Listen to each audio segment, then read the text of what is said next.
विद्यार्थियों good morning. आज विद्यार्थियों हम जो हरियाणा का इतिहास है, हरियाणा का इतिहास, इसमें बेटा वैदिक युग या वैदिक काल, इसका पार्ट टू ये करेंगे विद्यार्थियों आज। ठीक है,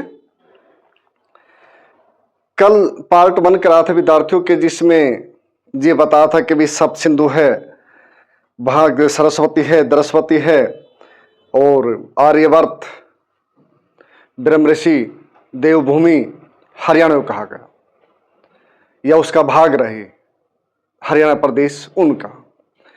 इसलिए जनरल नॉलेज के उसमें कुछ भी आ जाए तो ये सारे नाम हरियाणा से संबंधित ही है बच्चों, अलग नहीं है। कभी सोचो अलग है, अलग नहीं है, क्योंकि जो वेदों की जो रचना हुई है, जो 4 वेद है, 4 वेद विद्यार्थियों तो यही है। जैसे ऋग्वेद,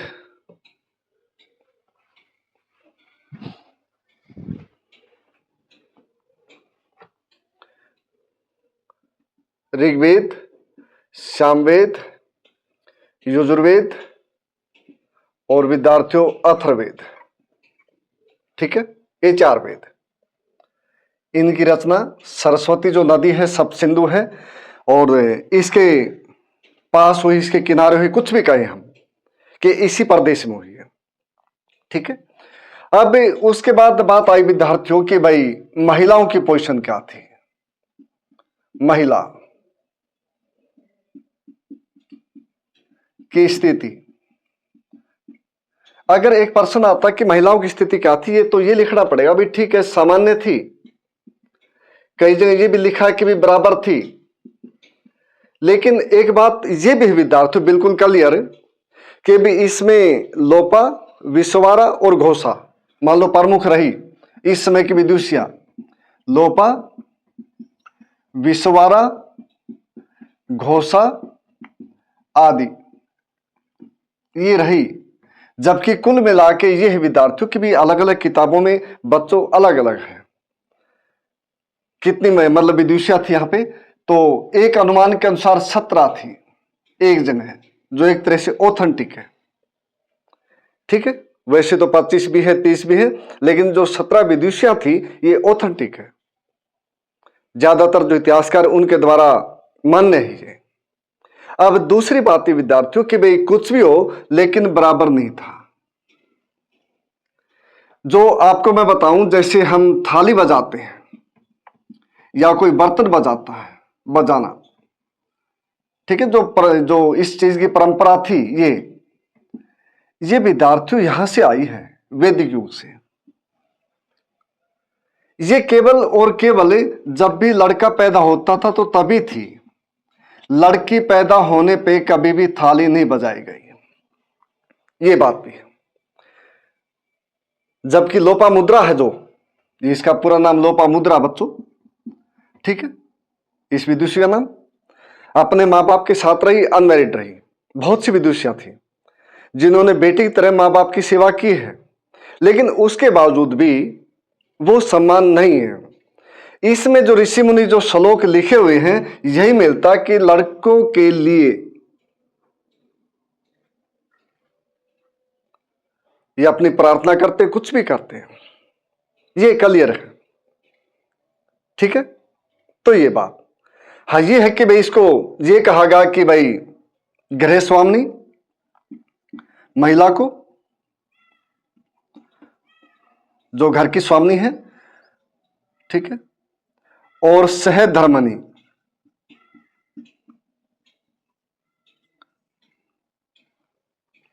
सहधर्मनी बच्चों, ठीक है, ये कहा गया। जब धर्म का कार्य करेगी तो पति के साथ है, वो सहधर्मिनी है। घर के लिए वो घर स्वामिनी है, घर की स्वामी वो है। ठीक है, ये बात भी कही गई है। ठीक है, तो यहां पे एक दूसरे जो पॉइंट आया कि भी कौन से यहां पे मर्द भांड थे। मर्द भांड का मतलब बच्चों ये कि भी मिट्टी के बर्तन, तो PGW ठीक है, चित्रित धूसर भांड, ये है बच्चों पेंटेड ग्रे वेयर, ये थी। तो भारत में काफी स्थान मिले हैं, 300 से भी ज्यादा, जहां पे इस प्रकार के जो बर्तन है उनके अवशेष मिले हैं, यहाँ पे ये मिले हैं। ठीक है, पेंटेड ग्रे वेयर। क्यों आ सकता है अभी कोई वहां पे किस प्रकार के मर्द भांड थे, रेड वेयर और दूसरे ब्लैक वेयर आ जाए, लेकिन यहाँ पे पेंटेड ग्रे वेयर, चित्रित धूसर भांड, ये बच्चों। ठीक है, अब यहाँ पे जो अगला टॉपिक है वो थोड़ा सा ध्यान से पढ़ना बच्चों। पढ़ना तो सारे ध्यान से, क्योंकि मैं जैसे क्लास में करवाता हूं उस प्रकार नहीं करवा रहा, केवल जीके के लिहाज से करवा रहा हूं। ठीक, ऑब्जेक्टिव टाइप में करवा रहा हूं, ये ध्यान रखो। अब ये है कि बच्चों यहां पे आश्रम, ठीक है,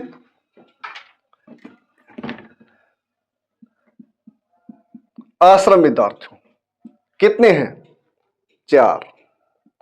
कौन कौन सा, ब्रह्मचारी, गृहस्थ, सन्यास और बच्चों वानप्रस्थ, 4 आश्रम हो गए। ठीक है, ये बच्चों कितने हो गए, 4 आश्रम। और इसी के साथ साथ 4 पुरुषार्थ भी है, पुरुषार्थ। ठीक है, 4 पुरुषार्थ, धर्म, अर्थ, काम और मोक्ष। धर्म, अर्थ, काम और मोक्ष विद्यार्थियों, 4 ये है, 4 ही आश्रम है और 4 ही पुरुषार्थ है। अब इस पे आ जाओ। ठीक है, तो यहां पे वर्ण व्यवस्था है लास्ट में जाके, ऋग्वेदिक काल के, ये मान लो कि 1000 ईस्वी पूर्व के आसपास, और उत्तर वैदिक जो काल है इसमें जाति प्रथा नहीं थी, लेकिन जो वर्ण व्यवस्था आई वो यहां से आई है बिल्कुल लास्ट में 1000 ईस्वी पूर्व में विद्यार्थियों, ये ध्यान रखना। किसमें आई थी, पुरुष सूक्त में, उसमें दिया हुआ था नाम बच्चों कि भी ब्रह्मा है, उसके मुख से ब्राह्मण का जन्म, उसके छाती से क्षत्रिय जन्म, और उसके पेट से वैश्य का जन्म, और उसके पैरों से शूद्र का जन्म, इस प्रकार का बच्चों। ठीक है, तो ये कहते कि इस समय में तीनों टाइम में कि भी जो 4 वर्ण हुए, कि ब्राह्मण हुए,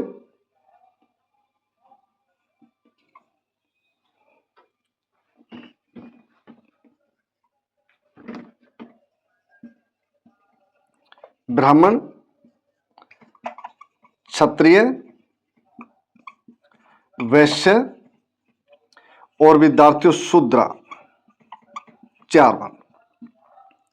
अब इसको अधिकार है एजुकेशन का, इसको भी है, इसको भी है, इसको नहीं है, क्योंकि यहां पे इनके काम बट गए कि ये आदमी शिक्षा लेगा और देगा, दान ग्रहण करेगा, और राजा का पुरोहित का काम ये करेगा, ये देश की रक्षा करेगा और राजा बनेगा, और उसके बाद एजुकेशन लेगा और दान देगा, और ये है ये कृषि करेगा और व्यापार करेगा और टैक्स ये देगा, और उसके बाद ये तीनों वर्णों की सेवा करेगा,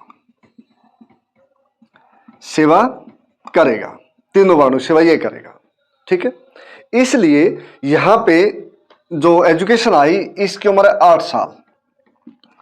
8 साल में ये शिक्षा ग्रहण करेगा, इसके 11 साल, ये 11 साल में ये 12 साल, और ये नहीं करेगा। क्लियर है? अब जब यहां पे जब ये गुरुकुल में जाते थे, गुरुकुल जो पद्धति थी, ठीक है, तो यहां पे जाने के बाद विद्यार्थियों जो ऋषि के पास गए, अध्यापक के पास गए, तो यहां पे जाके एक संस्कार होता था जिसको उपनयन संस्कार बोलते थे।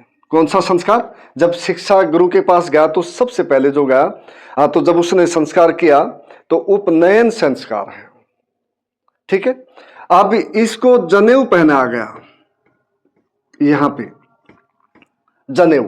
ठीक है, इसको क्या पहना गया? जनेऊ। और जनेऊ को बोलते थे बच्चों परिवीत। क्या बोलते थे इसको? परिवीत, परिवीत, इसको जनेऊ को बोलेंगे कि ये आ जाए भाई प्रश्न के परिवीत क्या है वैदिक युग में, तो परिवीत जनेऊ है, ठीक है। और इसको फिर यहां पे कहा गया द्विज। द्विज का मतलब बच्चों दो बार जन्मा, दो बार जन्मा, इसका मतलब ये है एक बार तो मां के गर्भ से और दूसरी बार जब गुरुकुल में गया, जब शिक्षा लेनी शुरू की, दूसरी बार तब जन्म। एक तरह से भारतीय संस्कृति के अनुसार ये धार्मिक संस्कार कहो कि भाई कैसा भी कहो, लेकिन ये था द्विज। ये द्विज का ब्राह्मण 8 साल की उम्र में है, दोबारा जन्म की शिक्षा ग्रहण, और ये 11 साल की में, ये 12 की में, इसको अधिकार नहीं है। अब उसके बाद जो आचार्य थे वहां के, इसको मेखला पहनाते थे, जनेऊ पहना दिया 1 नंबर, उसके बाद फिर मेखला, ठीक है ना, ये 2 नंबर। मेखला से जो तात्पर्य है वो है तागड़ी, जो कमर पे बांधते थे, ठीक है ना। ये प्रश्न ही आ जाए कि मेखला क्या है, तो मेखला बच्चों तागड़ी है, क्लियर। और उसके बाद फिर कोपिन। अब ये कोपिन क्या बच्चों, ये लंगोट है, ये लंगोट है विद्यार्थी, ठीक है। तो ये संस्कार थे। जब द्विज होगा, दोबारा जन्म होगा, जनेऊ पहना दिया, तो फिर ये चीज करने थे। समाप वर्तन भी, वेदारंभ संस्कार भी, वो भी भाग है। 16 प्रकार के संस्कार हैं, ठीक है। उनमें ये प्रमुख थे जो द्विज होने पे जब ये किए जाते थे, ठीक। ये पुरुषार्थ थे। पुरुषार्थ का मतलब कि धर्म का पालन करना आदमी को। अर्थ का मतलब ये कि धन है वो कमाना है, लेकिन जायज तरीके से। काम है आदमी को काम ठीक करना है, सारे काम बुरे नहीं करने, अच्छे कार्य करने हैं। उसके बाद जब हमने ये भी ठीक कर दिया, ये भी ठीक कर दिया, ये भी ठीक कर दिया, तो फिर हमारे को मोक्ष की प्राप्ति हो गई, ये हो गया बच्चों, ठीक है। इस प्रकार का जो संस्कार है ये पुरुषार्थ, ये 4 थे। जैसे आश्रम थे, ये 4 थे। ब्रह्मचारी में हो गया, ये 25-25 वर्ष के हैं।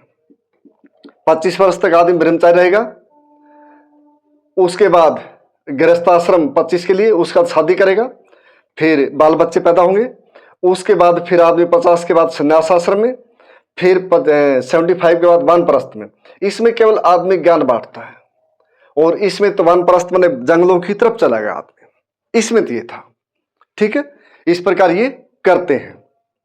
कलियर साफ हुआ बच्चों कि भाई ये बात है।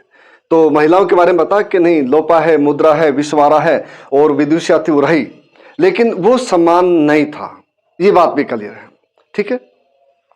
अब इसमें जो शिक्षा आई, अब शिक्षा योग्यता और श्रेष्ठता उसके आधार पर थे, अपने आप नहीं।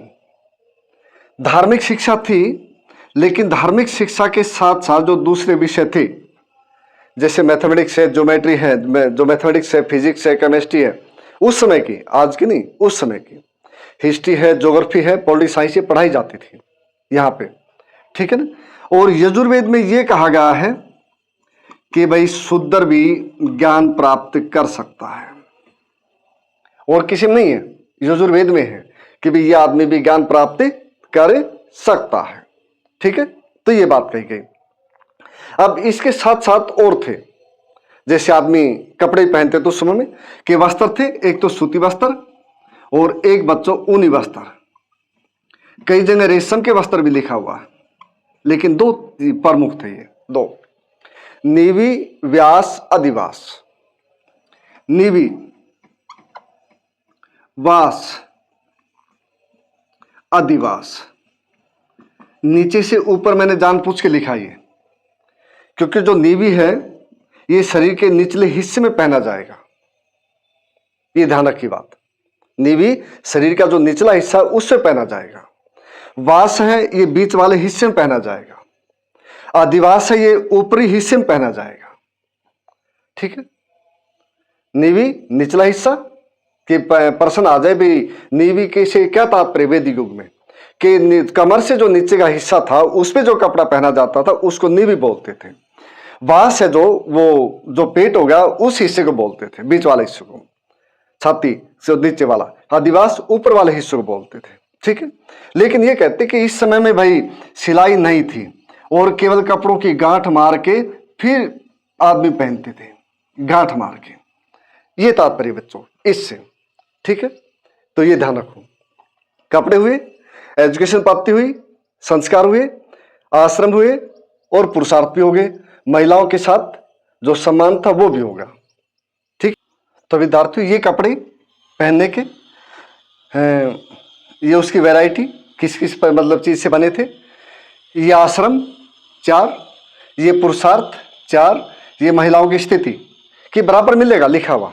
लेकिन उसके बावजूद भी है कि भाई जो आगे अभी बताऊंगा कि महिलाओं में समानता नहीं थी, ये बात भी क्लियर है, ठीक है। इसको साफ कर दो आप।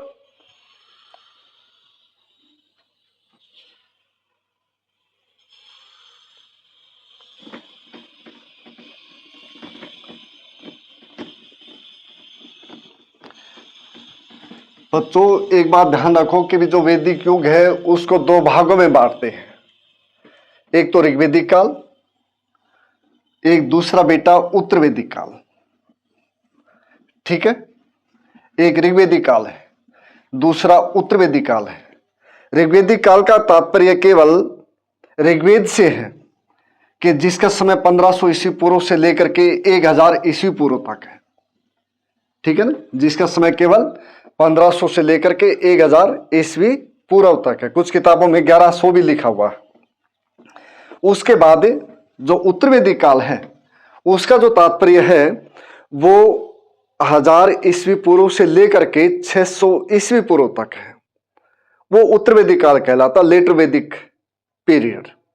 क्लियर। इसलिए कंफ्यूजन ये नहीं करना कि भाई ये वैदिक काल और उत्तर वैदिक काल क्या है ये, ठीक है ना। जो ऋग्वेदिक काल है वो और उसके बाद उत्तर वैदिक काल वो बच्चों, ठीक है। तो उससे तात्पर्य ये है। अब इसके साथ जैसे अब ये कहा पूछा जाए कि भाई कौन सा पदार्थ आर्यन जो आदमी थे वो पीते थे, एक खुशी टाइम में जैसे विवाह शादी हो तो उसमें, या भी नशे के रूप में, कैसा भी। तो ये था बच्चों सोमरस, जो मंजुवट जो पर्वत है उस पे मिलता था और इसमें दूध शक्कर मिला के फिर पिया जाता था। उस समय का एक तरह से नशीला पदार्थ था, ठीक है। उस समय का नशीला पदार्थ। अब इस समय में बच्चों ध्यान रख लो कि लोहा नहीं था। क्लियर। किस समय में? ऋग्वेदिक काल में, ये भी ध्यान रखना। लेकिन जो उत्तर वैदिक काल है उसमें लोहा आ चुका था, ठीक है। उत्तर वैदिक काल में जिसमें कौन कौन से, ये सामवेद, यजुर्वेद, अथर्ववेद। इसके साथ फिर उत्तर वैदिक जो काल है इसमें कौन से आते? ब्राह्मण, ठीक है, अर्नेक, और उसके सबसे लास्ट बेटा उपनिषद। सबसे लास्ट में उपनिषद, ये आते बच्चों। क्लियर है। अब ये है कि भाई इस समय में काम धंधे भी थे, ये भी थे बच्चों। ऋग्वेदिक काल में जो काम धंधे थे वो सभी के सभी अच्छे थे। ये ऐसा नहीं कि बाद में अच्छे नहीं थे, बाद में भी अच्छे थे, लेकिन उसके जो स्टेटस था उसमें गिरावट कर दी। ये बात करते काम धंधे जैसे रथकार, ठीक है, कुंभकार और बच्चों चरमकार, श्रवणकार, इस प्रकार। इस समय में जो ऋग्वेदिक काल है इसमें जाति को बदला जा सकता था। जो भी जिसने काम कर लिया, जैसे मान लो कोई चमड़े का काम करता है और उसने फिर वैद्य का काम शुरू कर दिया, इसने इसको भी छोड़ के फिर हथियार उठा लिए और इसको भी छोड़ के फिर लोहे का काम शुरू कर दिया, तो जाति चेंज होती रही, आदमी चेंज नहीं हुआ। लेकिन लेटर वैदिक काल में जाति का आधार जन्म हो गया। जन्म के आधार पर जाति निश्चित हो गई। क्लियर है। इसमें क्या बच्चों? इसमें कर्म के आधार पर है। कर्म पर आधारित है। क्लियर है? इसमें कर्म के आधार पे जाती है, इसमें जन्म के आधार पे जाती है उत्तर वैदिक काल में। ये फर्क है। ठीक है।